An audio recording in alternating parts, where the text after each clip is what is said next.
Do you have a cold intro for this one at all? No, not really. I did the last one too. Oh, wow. I did like 3 in a row. Now you're going to be like, oh, I don't really have one, so now I'm going to push it on you. That's fantastic. What happens when the Backseat Critics takes on a Ghostbusters wannabe? We could do that. You are now listening to the Backseat Critics, the movie review podcast.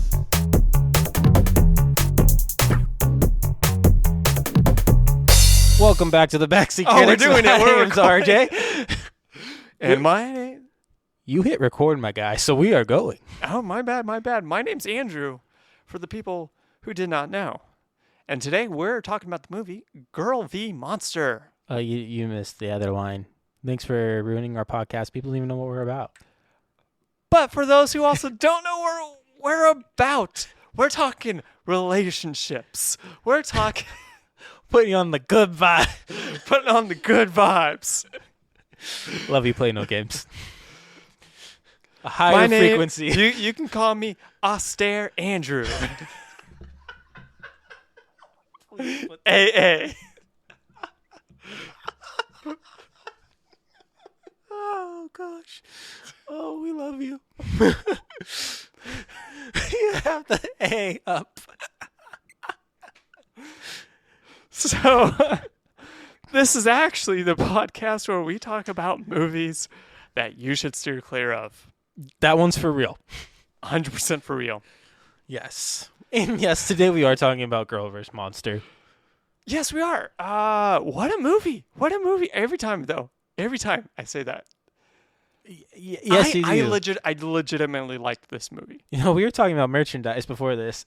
That's the sticker. Or the shirt. What a movie. Or whatever. Yeah, what a movie. It's got to have like glasses or something. Yeah, it does. Yeah. But, yeah, no, I actually really enjoyed this movie. I did. I did too. Especially compared to like a lot of the other stuff that we've seen. Yes, I was a little worried in the beginning. Yes. When you see the love interest. I thought this was going to go full musical, but every single song except for the one at the end, they cut out within like 30 seconds. What I thought was great about it too is that it wasn't like, let's just pop a song in here, let's pop a song in there. There was actually like, yeah, this is where a song should be. Yeah. But then they don't stick there for the musical, which I actually appreciated. No, I'm not a huge fan of musicals. Sorry, Ken, you were taken. Sorry. Not sorry. Baby, I'm sorry. Not sorry. Not sorry. Wow.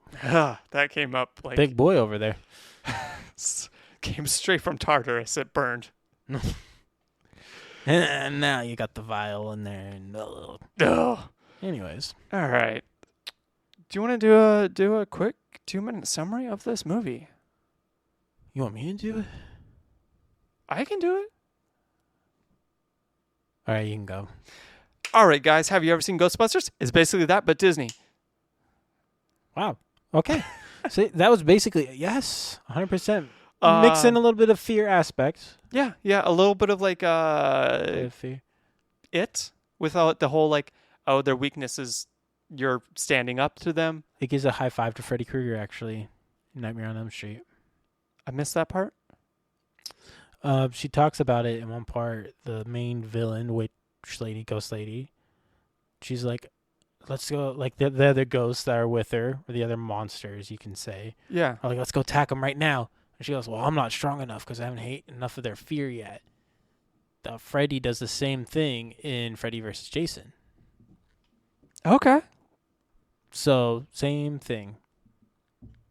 Okay. Yeah, so it was pretty good. I was just like, okay, yeah. I'm totally on board with it. But yeah, the same exact thing. They're capturing essentially ghosts, and she accidentally lets them out from their little containment unit, and they're just catching ghosts. It's Ghostbusters. Well, except for duster jackets and welding masks. Welding masks. I could not figure that out. I love that the laboratory is just in the basement, and it looks like the basement from Home Alone. Like, what's clean about that? What's sanitary about that? With mold. They're mold experts. The parents are mold experts that fight monsters. Yeah. I also thought it was interesting, too, in that same aspect, Like the girl runs downstairs in one scene, and they're like, you're not supposed to be down there. How many times has she been down there in her life? Right? And she knew right where that power switch was. Oh, yeah. This big, like, Jurassic Park, like, crank that she has to, like, turn down just to shut off the power. And all of a sudden you see the T-Rex come through. In reality, no, it's just a bunch of monsters that got let loose. Man, what a movie this would have been if it was the T-Rex. There was, I mean, don't get me wrong. This movie had a lot more potential in it. Oh, 100%. I was actually kind of hoping that this was going to become like a series. Well, then another one would have came out. I would have been totally fine with that. I think Maybe play around with some different kind of monsters. It came out during a time period where Disney really didn't have a lot going for it on Disney Channel, I felt like. Like, they tried, but the acting just got worse and worse and worse. I gotta say, a lot of the acting in here wasn't that great, and we'll get to that with characters. Yes, 100%. There's, I will say, one character that I think the acting was fine, but again, I'll save that for characters. Okay. All right. Where do you want to go from here? Well, I guess we could just save what you wanted to save and put that into characters. Okay. I guess we're talking characters. All right. Characters it is. Oh no, I forgot to record something for the characters. So here's something. Characters. Who are they? What are they doing? I don't know what. Who's your number one? All right, I'm going to make this super easy. I'm going to just list off my top 3 right here. Okay. Number 1, Cobb. Number 2, Cobb. Number 3, my guy Cobb. Is he the uncle? The fake uncle? Yeah. Where they pull the spy kids out? Yeah. I was just like, what kind of spy kid nonsense is this? Yeah. So he's just your guy. He's just my guy. He's basically you. I mean, I felt a connection to this guy. I'm like, No, I felt like he was the actor who seemed like he had the most experience. He did. I mean, considering he wasn't as wooden as like all the other characters, and he was kind of the most fun to watch on screen. Well, the majority of the people in this are mostly kids. That's true, but look, the parents. The Dude, parents are brutal. Bob. Bob. He's the best actor. Bob. Who are you talking about, Bob? Bob the ghost. Bob the ghost? Yes. Oh, the big pumpkin guy. Yes. Ah. He was my favorite character, personally. Okay. He just seemed like a big old ding dong, and you see him everywhere He in that movie, reminded me- though. Yeah. He kind of gave me like an Eeyore kind of vibe. He was like, "Oh man, I gotta scare you. I gotta scare. Why won't you let me scare you? Just let me scare you this one time." That was the time at the very end of the movie where he's like, "Come on, let me scare you." Like, he's like down and deflated. Yeah. I forgot what he said, but that made me laugh out loud. I love that. Okay, so these things are essentially ghosts, and if you're not scared of them, they just deflate into a pile of clothes. Yes. Like, what? Like, what are we doing? Well, yeah, that's kind of like the Pennywise thing, though. Oh, yeah. You're right. Same thing happens to It. Yeah. I think in the second movie, It Chapter 2. I didn't see that one. Uh-huh. I was too scared from the first one. I remember. Yeah. You grabbed my leg quite a bit. You still have my hand marks? He's Yep. looking. Still red. Anyways. Well, I guess if you're gonna stick with all those as your favorite, I also did like the fake uncle, and he was my number 2 personally. Good man. I love the Spy Kids, basically this whole Spy Kid thing that they had going on. I gotta say, my favorite scene with him. Just throwing this out. We're not to scenes yet, so I'll save it. Okay. But teaser. Stay tuned, folks. Number 3 for me. I kind of liked the main love interest. Tucker, I think his name was. Of course, his name's Tucker. Yeah. Fun fact, I just started coaching basketball last night. Oh, yeah? I have a kid named Tucker on my team. You You know, it's also a fun fact. He sucks? No, he's probably the best kid on my team. Oh, But who would have thought? the whole team also decided to name themselves the Saltines. Oh, why? They really wanted to be called another name, and I said, you guys cannot be called that name. And so we went to Saltines. I referenced Saltines instead of the other name, and they said, we love Saltines. And then they started talking about the different brands of Saltines. And I was like, okay, kids, this is what we're going to be. We're going to be called the Saltines. Out Actually, of curiosity, what was the original name? I can cut. They were really wanting to be called. I was like, I said no. I literally just looked at him and said no. I was like, we are not the Crackers. How old are these kids? Juniors and seniors, they definitely knew. Oh, so they knew. They knew what they were doing. I was like, okay, maybe like 8, 9, 10. Maybe you can like claim some sort of ignorance, but like I told him, I was like, hey, how about we pick a word that we really like, and we can be called that. So one kid said, let's be Ritz Crackers. And I was like, no. I was like, take out the crackers. We could be called Ritz if you want to. And then the other one was just like, I said, what about graham crackers? I brought up, that's what I said. I was like, there's graham crackers, there's Ritz, there's saltines, and someone's like, graham crackers are the cracker. Well, yeah, they're like, I love saltines. Let's be saltine I mean, outside crackers. of you and I, like, they're the crackers. What I love about graham crackers is that you can put the frosting in the middle, and now you got yourself a little treat. Mm-hmm.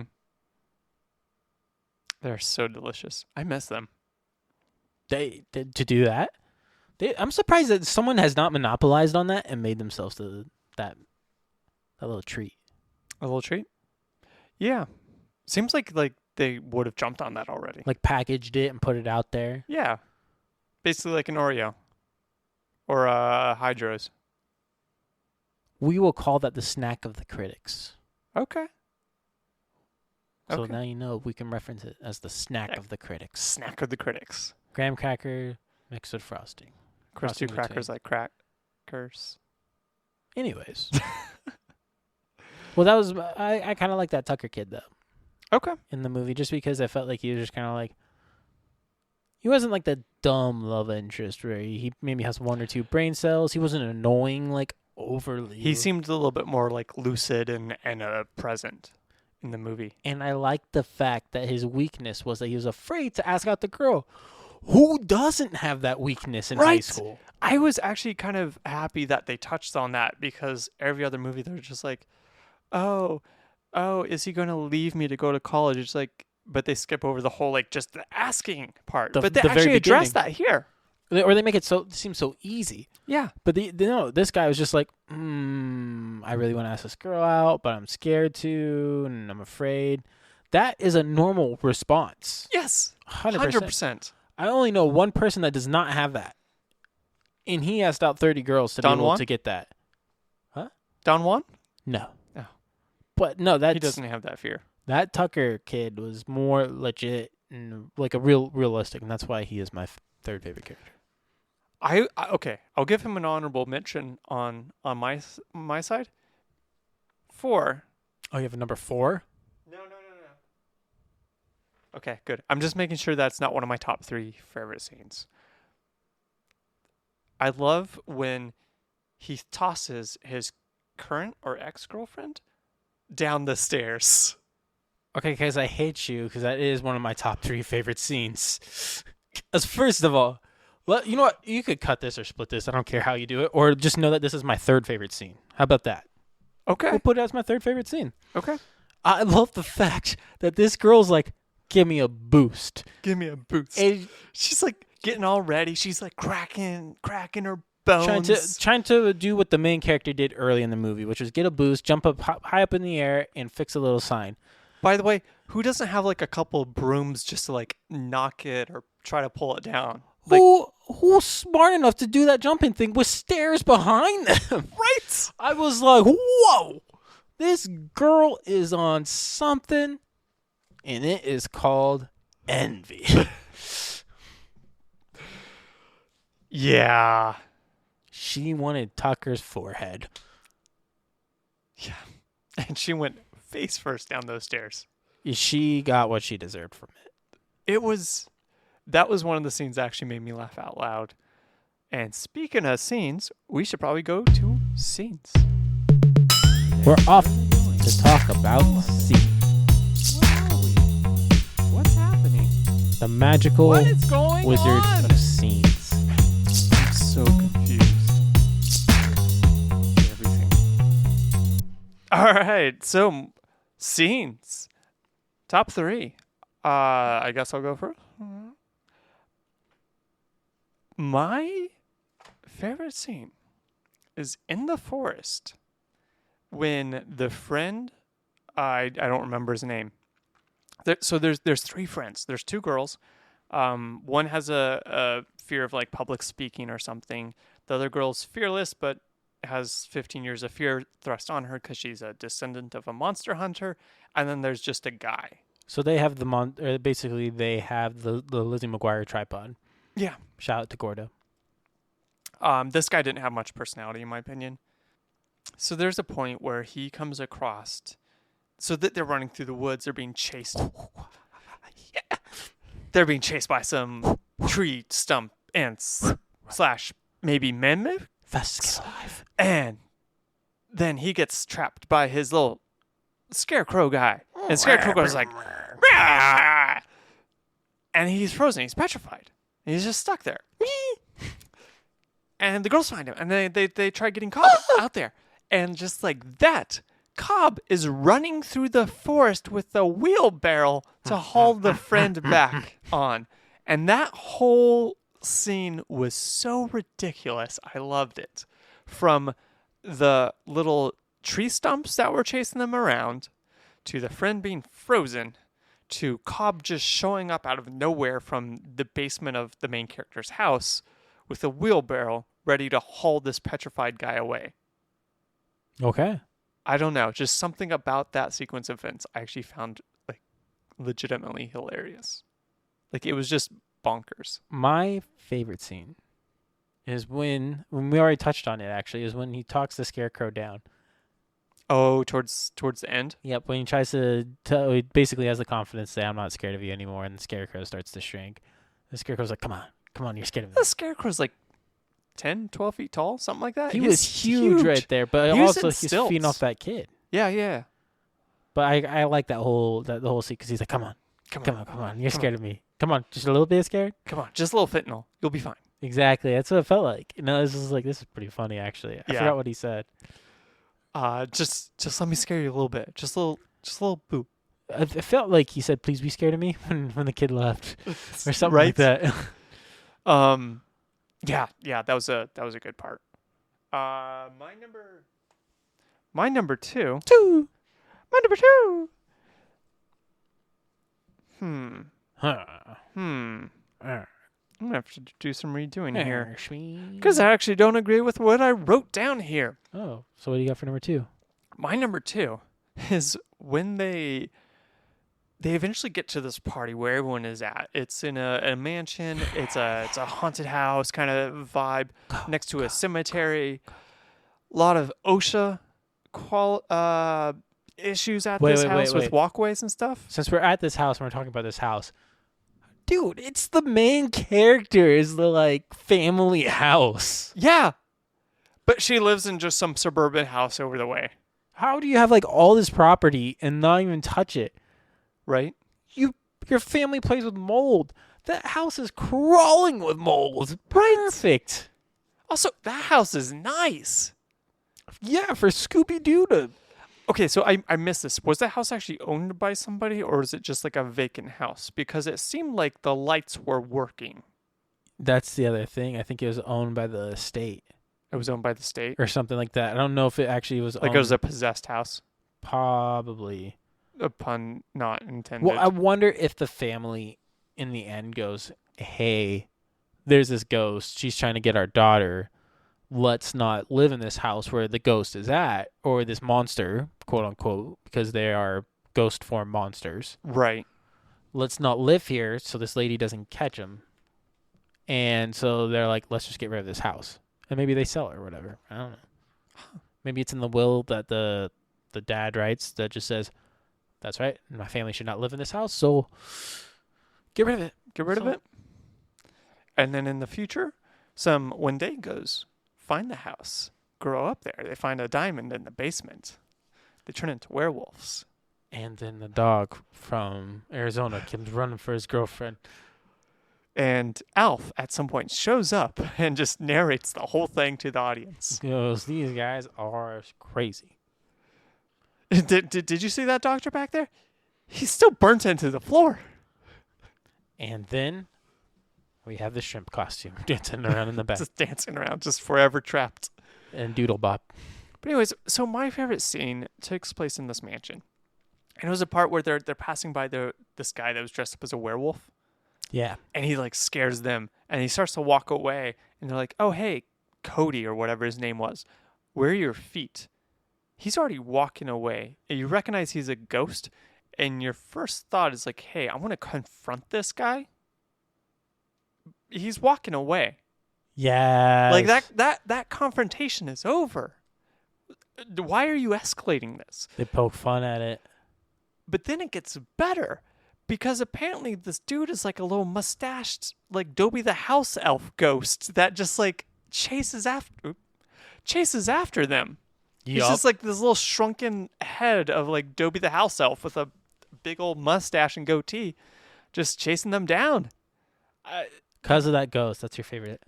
Because second favorite. Because of the ghost, the fact that they were so stupid to like escalate that situation after recognizing, hey, this dude's got no feet. And then also that goofy like skeleton that's just there on the bench. Yeah, and that girl, the girl's just sitting there. She looks over the skeleton. The skeleton like looks back. I enjoyed that.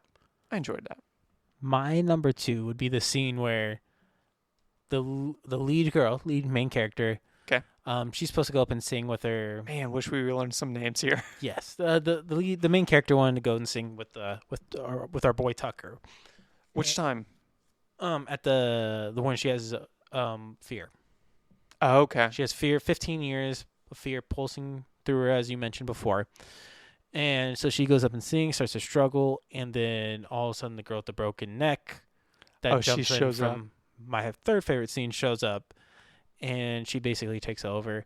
And all of a sudden her voice changes from a girl's voice to a dude's voice? I actually wrote that down. To an 80s rock star voice. That's why I wrote that down. I'm like, did Creed sing this? Basically, that's what it felt like. I was just like, it went okay. It went from like a proper, just like probably the actor singing it, yes, to what legitimately sounded like Creed singing falsetto. Yeah, I was just like, what is going on? I was like, this is happening. Like, why couldn't we just use her voice? I'm going to see if I can find a clip.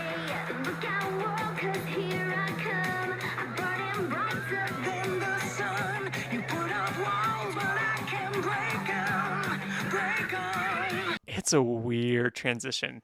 It's not subtle. It was what I loved about this scene too, is that this girl, obviously she is possessed right now by the main villain, the main ghost. Yeah. Monster lady that looks like the Queen of Hearts. She looks like Sigourney Weaver in Ghostbusters. Same hair, same outfit. Think about the Queen of Hearts, the live action one. The makeup. Yeah. She got the pale white face, the red lipstick, the red hair. Yeah, but she's like that. She also looks exactly like Sigourney Weaver, just in red. Ghostbusters. In red. But you can't see colors. It's okay. Yeah. So she has possessed the girl with the broken neck, and all of a sudden you could tell she is doing some stuff that I cringed a little bit, but she has like zero fear. She didn't care what anybody in that room thought. I wonder what people thought of her afterwards. After the ghost leaves her, she's probably like, what are you talking about? I didn't sing that. Like, she did this weird little split thing at the end. Right.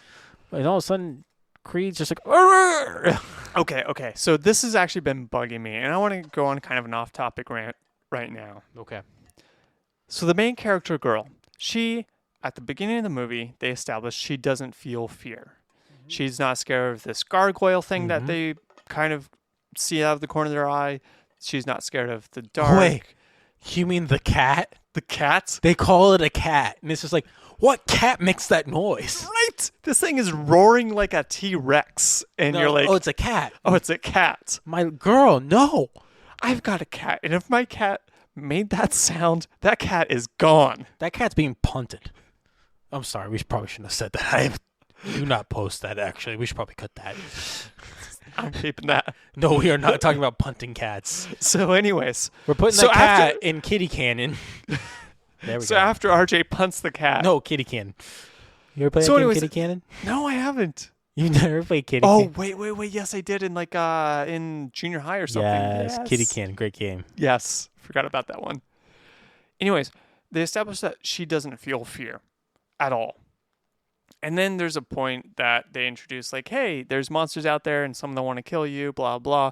Maybe something that you should have told your daughter to begin with, but whatever. Yeah, for some reason we're waiting until she's 16. Yes. And then all of a sudden she's got a fear of everything. She has a fear of public speaking. She has a fear of asking her guy friend out. She has a fear of singing in front of people and just living, and then also these monsters and all this other stuff.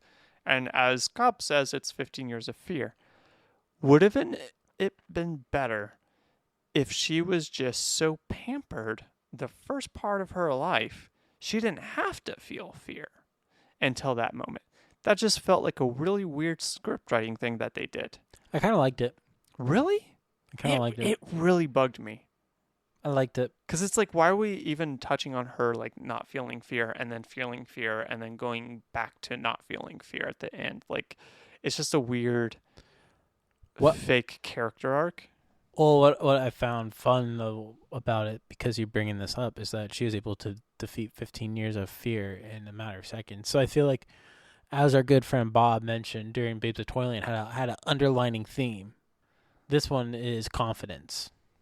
But couldn't you made that same point if she started off pampered, not having to feel fear, feeling that fear?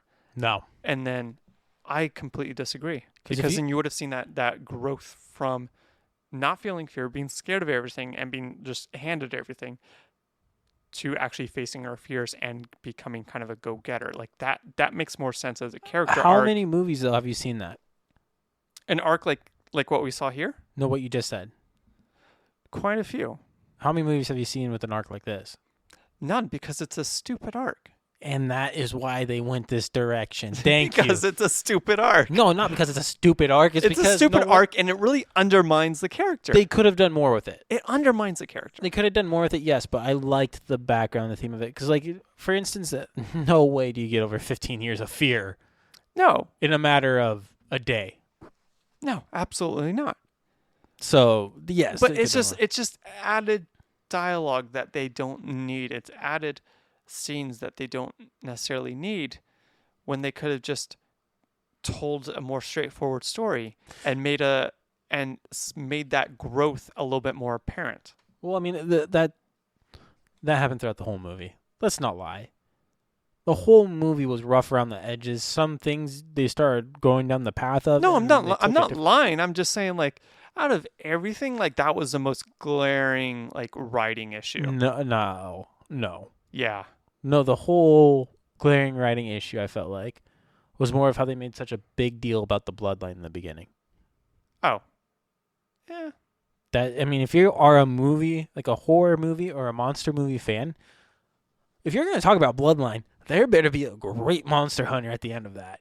Oh, yeah, no. There was nothing. The best monster hunters were her parents. But if we're talking about, like, character growth and character development, her starting off as pampered and fearful, and then ending up as fearless and fighting monsters, like, that makes more sense. That works better. I liked how she was no fear, and yet she had parents that wanted her in a bubble wrap and try to keep her home from a Halloween party, leading her to this monster madness, Ghostbusters.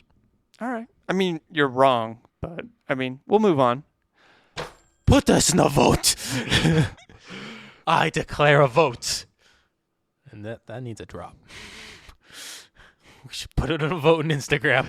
Nobody's going to know what we're talking about unless they watch the movie. Yeah, so release the vote after they listen to this. Okay, I'll announce the movie.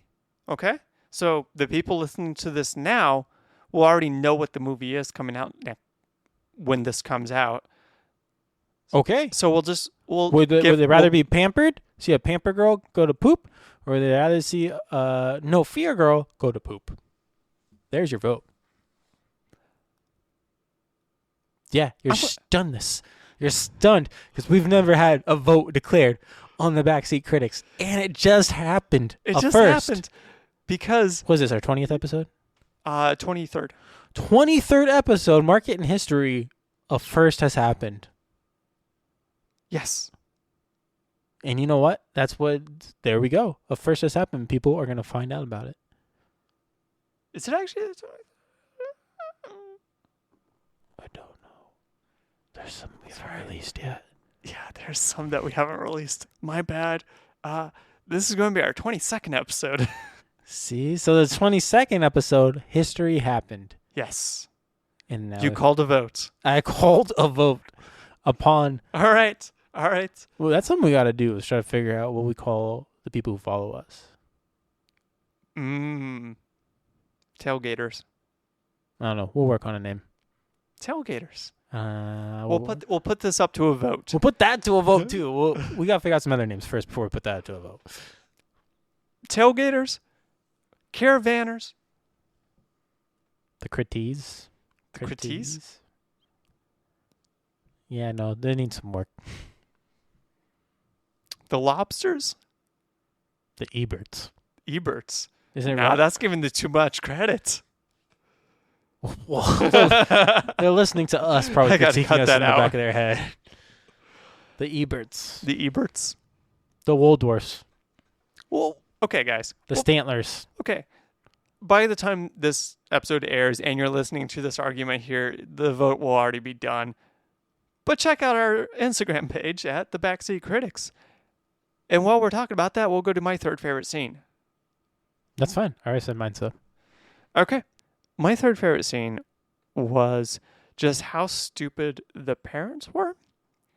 They were on their way hunting down the monsters. And they're like, oh, we have to make sure that our daughter's safe. And we got to capture all these ghosts. And she's home. She's locked home alone.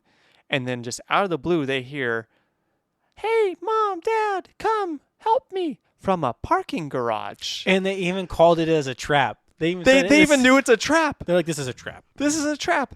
And then the voice continues like, hey, Mom, Dad, help. I'm trapped. I can't get out. Help me. And they follow. And they're like, hey, daughter, it's going to be fine. We'll help you out. And they go and they fall into the trap. Mm-hmm. You can't write that. And they did. Well, you could obviously tell that in this story, the blaring weakness of the parents were the kid, the daughter. Yeah. Olivia Holt's character. Yeah. Yep. But other than that, I think that's our top 3 scenes. And we're going to take a little break here, and we'll be back to you soon. All right, so welcome to the kind of intermission here, folks. You're still here. Congratulations, you have lasted a bit with us. We want to say thank you to all of you loyal followers. Especially Ireland. Yeah, we love you guys. All right, so for those who don't, give us go over to our YouTube page at The Backseat Critics and hit that subscribe button. Please do. We like those subs. We see the numbers. And I can tell you that most of our watchers aren't subscribed. So if you aren't subscribed, if you are one of those people, I mean, please smash that subscribe button. Let's be real, you made it this far, so you might as well just hit it. Just hit it. At this time, too, we'd like to just point out Disney on the dime right now. Shout out to Lauren, Emily, Allie, and Monica. They did a great job with a rainy day guide in Disneyland, letting you know where to go. No kidding. Where at? Fantastic. Check them out on Instagram. No way. Disney okay. on the dime. All one word, all lowercase. Fantastic people. And for those people looking for some positive relational inspiration on a higher frequency, we're talking some Caviar Bob, some AJ Dixon, some Koss. Yeah, that's about as we know them. Go over and check out lookhere.fri. They are the Play No Games podcast. They're a local podcast that we partner with on a regular basis. So Good guys. go over, give them a like. Go over and subscribe to them, whatever you want. Once again, thank you for listening to our show, and we're happy you made it this far. Be prepared for the show to resume. 3, 2, 1. All right, so welcome back to the main show, folks. So we just left off, and we were going to talk about our top 3 favorite ghosts. Woo! And Casper isn't in it. He's not in it. The gatekeeper, the keymaster, not in it. Zool, Not in it. not in it. Would Beetlejuice be considered? No, he's a poltergeist. Isn't he a poltergeist? I think he's a poltergeist. Would that be considered ghost? It's a spiritual admiration, so why not? But he's still not in it. He's not in it. No. Nah. Top 3 ghosts, though. You want to start? Do you got one right off the bat? I do have one right off the bat. All right. Let's go. This one, to me, was super easy because there weren't a lot of choices, I felt, for a variety of ghosts. There weren't as much as I had hoped. Okay. But my number one were the little stump ghosts. They were like little stumps they use their roots as legs and a little face kind of carved into them. And it kind of reminded me of, was it Winnie the Pooh where he goes into the haunted forest? So I recently just actually watched this scene before filming this podcast, and you can actually tell the crack of their face and their eyes inside of it if you look closely. I was just like, but before they actually turn into the monster. Yeah, like that's a ghost. Yeah. Give me that. Yep, ghost. I also love the fact that while they're chasing them down, part of the time they're running on their legs, and then they just transitioned into smoke to catch up to the person and then change back into a stump to run again. Yep. Why not just stay as a steam the whole time? Like Evil Dead this. Have you ever played Overwatch? Overwatch 2? No. There's a character named Reaper. Okay. Reaper has 2 shotguns, kind of like the Grim Reaper. Bang, bang. Exactly. He's pretty powerful close up. Bang. But one of his powers is that he turns into like this gas-like form and can't be hit, and then all of a sudden turns back into a physical form. Why would you ever change from? Because they move faster that way. Or he moves a little bit faster that way. So maybe they move a little bit faster that way. Maybe they're afraid of being zapped by the guns. The little wrist rocket thing? Yeah. So if they're pulling that off, hey, they're pulling a Reaper. If Cool. not, poor writing. It kind of felt like poor writing because I noticed when they changed into smoke, it was like spots like I wouldn't want to animate them behind some bushes like that because you have to like rotoscope out between all the leaves and stuff. No way. I think we're just going to give them the Reaper. Yeah, we'll give them benefit of the doubt. But that was by far my number one. I was thrilled when they're creaking through the forest and you see little gross mouth and eyes on the stumps. I think there's a before they even Pokemon that actually looks like him. I think so. If I remember right. I'm sorry, I'm not well adversed in the Pokemon past the Yeah, first 150. I saw recently that there's over 1,000. Yes. I think there's more than that now, maybe. I said over Maybe. 1,000. That covers a pretty good amount. So, I'm just saying. You're not wrong.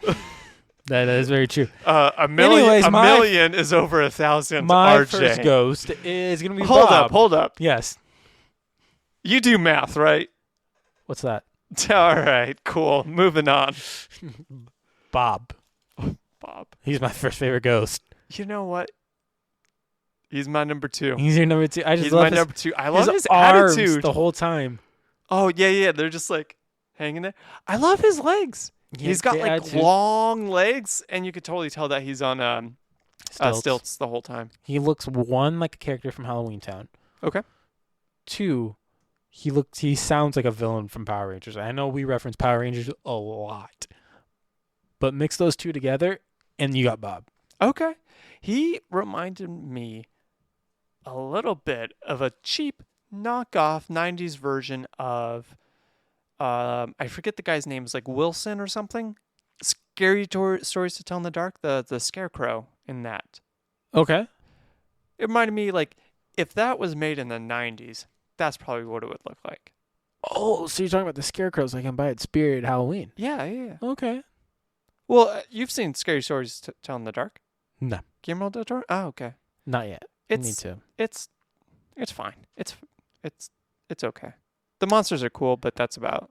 I went a different direction, and bought another movie that came out during that time period, and that movie's awful. What movie was it? The Mortuary Collection. Okay. What is that about? It's about this guy who is works at a mortuary, Cool. and this girl comes to apply for the job. Okay. And so when she applies for the job, he tries to like scare her and that sort of thing and tell her sort of stories about these people and how they died. And it is just a very disturbing, and like I thought it was going to be kind of good. Like Is it just one of those that's like dry and disturbing and not really like fun scary? Yeah, it's not really fun scary. Like you see some people, yeah, it's just not good. But All right. I would say, I think actually it got a pretty good. Yeah, Like Rotten Tomatoes. It got 96% on Rotten Tomatoes. No kidding. If it were me, it would probably be like a 2%. Oof. Big difference, guys. It was not good. So please avoid that movie at all costs, I'd say. The scarecrow name from Scary Stories to Tell in the Dark by Guillermo del Toro is Harold. Not Harold. Wilson. I know Harold. another good Harold. He lives in Disneyland. What?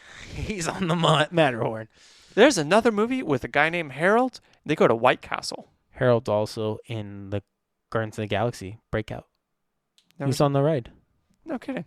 Yeah. I don't know who Harold is. He's the abominable snowman, Matterhorn. Oh, that's him. That's Harold. Okay. He's a little scary these days. Mm. That's okay. Makes me laugh. Fair enough. All right. All right. So number 2 for me 2 for you is the dog. is the dog. It's the dog. Oh, you got the dog. You know why it's the dog? I actually forgot about the dog. That dog is like when The Mask in the movie The Mask, and Yes! the dog puts on the mask. I just like The same big thing. honking head. Actually, when that dog came down, the ghost of it, Yeah. and came down and turned into a dog, Yeah. I was like, this is it. We got our main villain right here. Like, this is the bad one. That's how it should have been, right? That's what I thought. Like, because they were talking about all these other ghosts and stuff. I was like, this is it. We got it. And all of a sudden, it does the dog and gets captured. I was like, no! I was like, we're with the second best ghost in this movie. Actually, before that, we didn't even know Bob yet. So to me, I was screaming, we ruined the best ghost in this movie. No. You know, okay. So I'm going to stick with my original third pick. But in hindsight, I would agree with you, the dog. I completely forgot. Because The Mask. Yes. It's like The Mask. Great movie. Yes. All right. So my number 3, I'm going to go with my original pick for my number 3. Okay. Shrunken Head Dowie. Okay. I hear you out. You like the mustache. I like the mustache. I like the goofy face. The whole time it's just doing like with the face. I'm into that. I make that same face every single morning when I step on the Legos of the stub sleeves there. Poor Stubbs. My number 3 ghost would be Wait, the floating clown thingy bobber. Yes. can you start that over? Because I'm going to have to edit and you're laughing at the beginning of that. That's going to make it very harsh. My number 3 ghost My gosh, can you talk any more dryly? is the clown. Is it the clown? No, the clown that kind of floats. It's basically a projection of a clown on smoke or whatever you want to say. Oh, yeah. I It forgot. wasn't- That was right at the beginning, right? When they first first get let out. I thought there was a clown released. Maybe they may have showed it there, but they showed it again during when all the ghosts are let out upon this high school party inside the mansion Okay. or house, not mansion, probably house. House. And they were let They out. call it a mansion. That thing is actually pretty big, so I would say it is a mansion. Yeah. But they were let out, and they showed it was just one of the ghosts that were floating around, scaring them. And I just thought, that was a shout out to our boy Pennywise. Yes. There was a lot of shout outs or rip-offs. We're not sure. Yeah, we will take shout outs though. We'll take shout outs. I feel like that Beetlejuice one was way too on the nose to not be a shout out. Yes. We'll take it, though. We'll take it. We're talking about our final thoughts. What?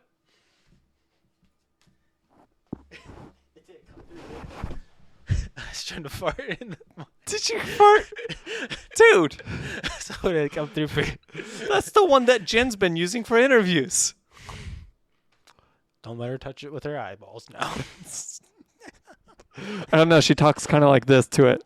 That's fine, as long as it's not to the eyeball. She might get the pink. She might get the pink? Yeah. All the right. PE. All right. So, final thoughts. It was a pretty good movie. I did really enjoy it, and I think it could have been better. But I did enjoy the movie and would rate it probably a 7.5. Oh, 7.5. Wow. It was definitely better than some of those other movies we have watched. I 100% agree. This movie was actually a lot of fun. There was a couple problems with it here and there, but like overall, I had a lot of fun. Yeah, I'll give it. You know, I'm gonna up you. I'm gonna give it an 8. I know. They get a driver's license. No. Definitely go watch this movie if you have the time. It'd probably be a great movie for Halloween. Yes, absolutely. We're doing this way out of season. Definitely watch it. It's a ton of fun. And if you like this one, you might like some of our other episodes, such as Under Wraps. Yeah, take a journey to us on our first journey through a movie. Yes. As we terribly explain. Under Wraps. Under That was our first recording? That was. I think that was our very first recording. Sorry, I'm just checking one thing here. If you want to see us, how we level up like Pokemon, go ahead and check us out when we are the little Caterpie. And now we have turned into our Metapod form. Our only skill is defensive curl. Harden. Oh, that we one have too. Harden. Or you might also like zombies, or the Hocus Pocus episodes that we also did. But yeah, be sure to check those out. We're on YouTube at The Backseat Critics, the movie review podcast. Hit subscribe when you see us there. And until next time, I'm Andrew. Yeah, you are. We're out of here. We out.